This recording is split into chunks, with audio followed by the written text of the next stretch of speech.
سمعت كتير ناس بتقول أنا مش قادر أتغير، أنا كده وهفضل كده. بس تعرف إيه؟ التغيير مش مستحيل زي ما أنت متخيل. الحقيقة إن كلنا عندنا منطقة راحة، المكان اللي بنحس فيه بالأمان والاستقرار. بس المشكلة إن منطقة الراحة دي ممكن تكون سجن بنحبس فيه أحلامنا وطموحاتنا. التغيير الحقيقي بيبدأ لما نتحدى نفسنا ونخرج من المنطقة دي. كل خطوة صغيرة برا منطقة راحتك هي انتصار. مش لازم تغير حياتك كلها مرة واحدة، ابدأ بخطوات بسيطة. افتكر إن أعظم النجاحات في التاريخ كانت لناس اتحدت منطقة راحتها.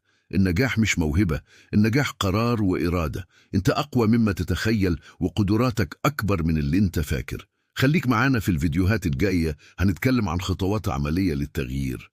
لو عجبك المحتوى ده متنساش تعمل لايك واشتراك في القناة عشان يوصلك كل جديد.